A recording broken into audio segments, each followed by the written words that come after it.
Le vrai problème qu'on va avoir, monsieur, dans les prochaines années, mais ça, je crois que tout le monde est en train de le voir, hein, c'est que, ça fait des années qu'on se dit que qu'on se pose la question de savoir si on peut vivre tous ensemble. À Mantes-la-Jolie, c'est une ville d'une très grande diversité ethnique, religieuse, d'origine, économique, sociale, familiale. Et jusqu'à maintenant, je me disais qu'on pouvait vivre tous ensemble. Le problème, c'est que pour vivre tous ensemble, il faut qu'on accepte les mêmes règles. Et le problème, c'est que les images de dimanche laissent à penser qu'une partie de la population n'accepte pas les règles normales. Donc je suis toujours optimiste parce que moi, je considère que pour changer les choses, il faut s'engager. C'est pour ça d'ailleurs que je me suis engagé en politique et localement. Mais c'est vrai, quand on voit des images comme ça, on a le droit de se dire qu'il faut être optimiste, mais réaliste aussi.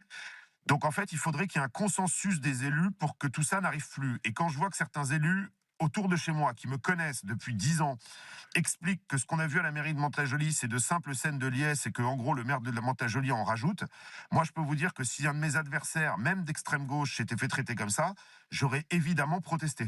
Donc ça m'inquiète parce que j'ai l'impression qu'un certain nombre d'élus entre guillemets républicains sont en train de basculer dans autre chose.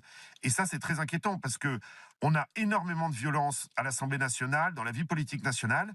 Cette violence, elle est en train de descendre au niveau local et on se demande quels seront les secteurs protégés de cette violence politique dans les prochaines années.